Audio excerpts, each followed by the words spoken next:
Hello दोस्तों। आइए सबसे पहले जानते हैं कि इस क्वेश्चन में हमसे क्या पूछा जा रहा है। A current of 5 ampere flows through each of two parallel long wires. Okay, तो हमारे पास दो पैरेलल लॉन्ग वायर्स हैं और जिन वायर्स में 5 एम्पियर का करंट फ्लो कर रहा है हर एक में। ठीक है, तो डायग्राम दिखाते हैं आपको। ये पहला वायर हो गया मेरे पास और ये हो गया हमारा दूसरा वायर।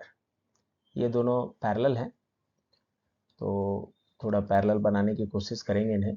फिर से एक बार ड्रॉ कर दिया है। तो ये दोनों पैरेलल वायर्स हैं, कुछ इस तरीके से पैरेलल वायर्स हैं और इन दोनों वायर्स में 5 एम्पियर का करंट पास कर रहा है। करंट जो है वो 5 एम्पियर का है। सेकेंड वायर में भी 5 एम्पियर का करंट पास कर रहा है। The wires are 2.5 centimetre apart. इन दोनों वायर्स के बीच का जो गैप है वो 2.5 सेंटीमीटर का है। 2.5 सेंटीमीटर के गैप पर ये दोनों वायर सिचुएटेड है। Calculate the force per unit length of each wire. What will be the nature of the force? What will be the nature of the force if both currents flow in same direction? जैसा कि मैंने पहले ही से बना रखा है कि दोनों जो वायर्स हैं उसमें सेम डायरेक्शन में करंट पास कर रहा है।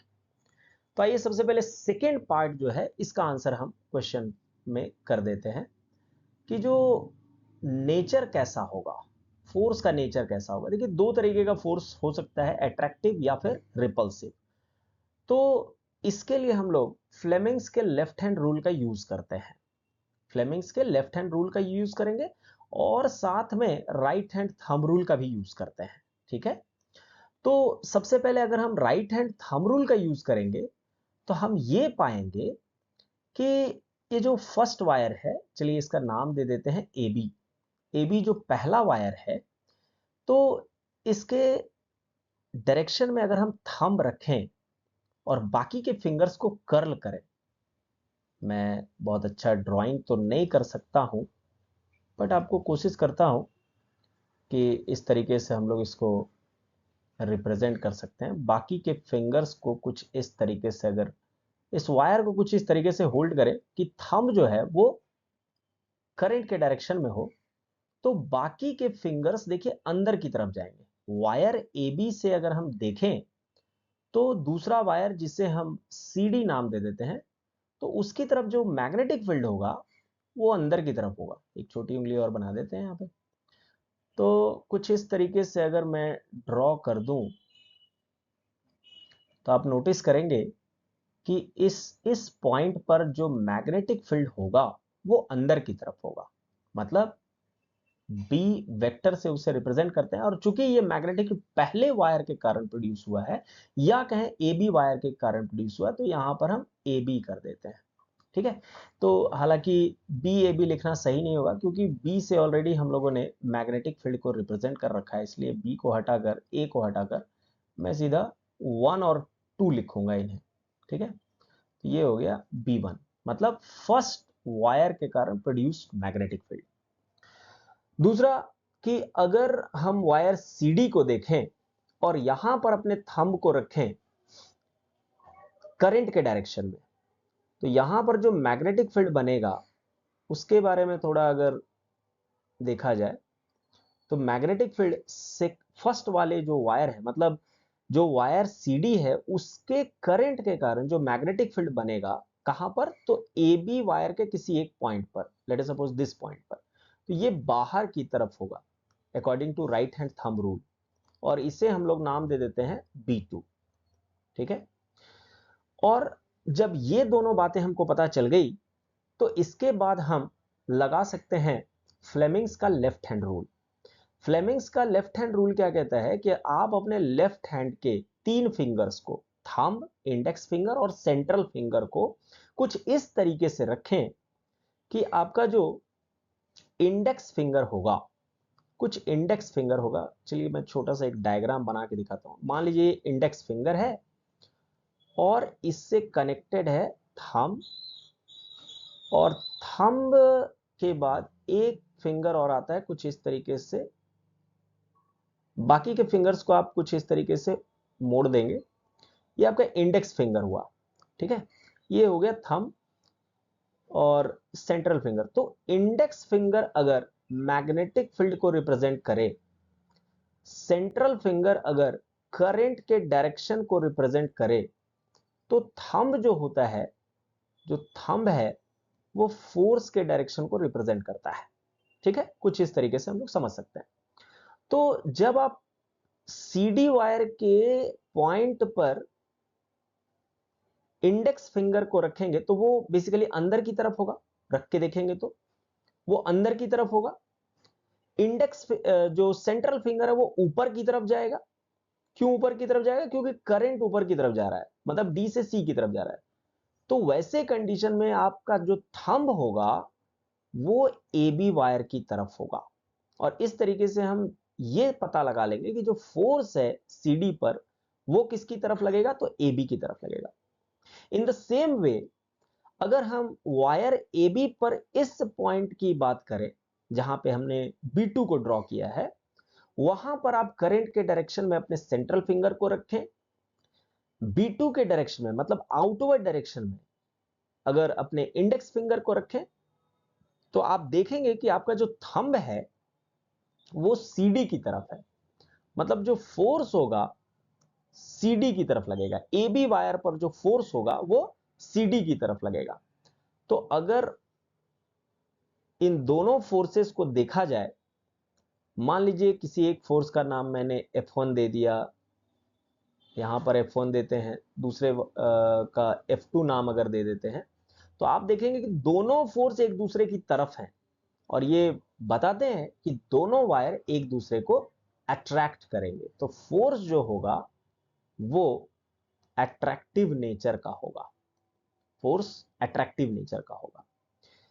तो ये बातें हमें राइट हैंड थंब रूल और फ्लेमिंग्स के लेफ्ट हैंड रूल का यूज करके पता चली। आइए अब जो फोर्स है उसका मैग्नीट्यूड पता करते हैं। और जैसा कि हमेशा लिखता हूं, गिवन क्वांटिटीज क्या है इसमें, तो आई दिया हुआ है हमारे पास 5 एम्पियर। तो इसे सिर्फ आई नहीं कहेंगे, क्योंकि दोनों वायर्स में सेम करंट पास हो रहा है, तो इसे हम चलिए नाम दे देते हैं I1 और I2, और दोनों का जो मैग्नीट्यूड है वो 5 एम्पियर है। दोनों वायर के बीच का जो डिस्टेंस R है वो 2.5 सेंटीमीटर है, और इसे हम लोग 2.5 इंटू 10⁻⁻² मीटर लिख सकते हैं, ठीक है। कैलकुलेट द फोर्स एक्टिंग पर यूनिट लेंथ। तो इस पैरेलल वायर में फ्लो होने वाले करंट के कारण जो प्रोड्यूस्ड मैग्नेटिक फील्ड है उसका जब फॉर्मूला आप देखते हैं, तो फॉर्मूला कुछ इस तरीके से हम लिखते हैं, पी है फॉर्मूला जो होगा वो फॉर्मूला होगा फोर्स का, या आप कहें फोर्स पर यूनिट लेंथ का, फोर्स पर यूनिट लेंथ का, जिसे मान लेते हैं कि स्मॉल f से डिनोट किया गया है। वो फॉर्मूला लिखते हैं mu naught I1 I2 upon 2πr। ये फॉर्मूला निकल करके आता है बाय डेरिवेशन। तो अब यहां पे क्या होगा, म्यू नॉट की वैल्यू आप रख दीजिए 4π इंटू 10⁻⁻⁷। I1 की वैल्यू रख दीजिए 5, I2 की वैल्यू रख दीजिए 5, डिवाइडेड बाय हो जाएगा 2π, और R की वैल्यू रख देंगे 2.5 इंटू 10⁻⁻²।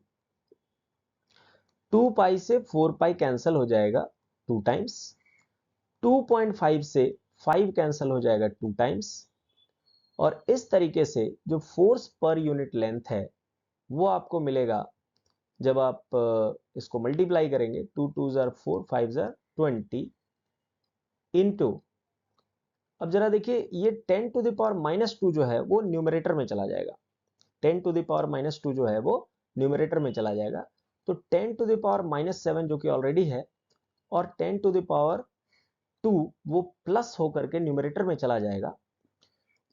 और इसके बाद अगर नेक्स्ट स्टेप में कैलकुलेट किया जाए, तो हम लिख सकते हैं 2 इंटू 10 टू द पावर, अभी देखिए -7 है और 2 और 20 में से एक 10 निकलेगा, 3 हो जाएगा। तो -7 में से 3 अगर सब्ट्रैक्ट करेंगे, प्लस करेंगे, कैलकुलेशन करेंगे, तो आपको मिलेगा 10 टू द पावर -4। तो 2 into 10 to the power -4 newton पर metre, because we were finding force per unit length. और आप देखेंगे कि ऑप्शन नंबर ए में ये ऑप्शन गिवन है, 2 into 10 to the power -4 newton पर मीटर। तो ये हमारा आंसर हो गया कि कितना force per unit length of the wire में एक्ट करेगा। और दूसरा जो पार्ट है क्वेश्चन का कि जो नेचर है फोर्स का दोनों वायर्स में वो कैसा होगा, तो अट्रैक्टिव नेचर होगा, मतलब दोनों वायर्स एक दूसरे को अट्रैक्ट करेंगे। तो इससे एक बात और क्लियर होती है जो कि यहां सीख लेना बहुत जरूरी है कि अगर वायर्स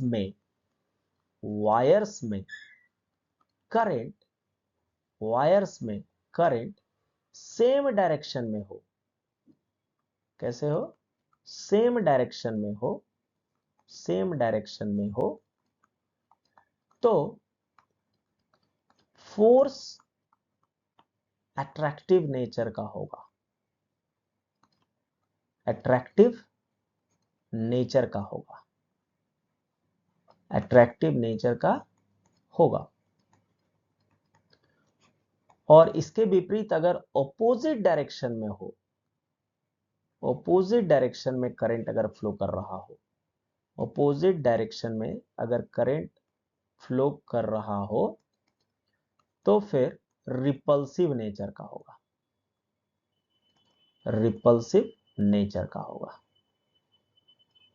ठीक है। तो ये बातें आपको शॉर्ट आंसर टाइप क्वेश्चन बनाते वक्त काम आएंगी। तो इस तरीके से इंफॉर्मेटिव वीडियोस देखते रहिए। अगर आपको वीडियो अच्छा लगे, कंटेंट पसंद आए, तो इसको ज्यादा से ज्यादा शेयर करें, लाइक करें। अगर आपके पास कोई सवाल है तो कमेंट के माध्यम से पूछें, हम उसका जवाब देने का भरपूर प्रयास करेंगे। मिलते हैं अगले वीडियो में, बाय बाय।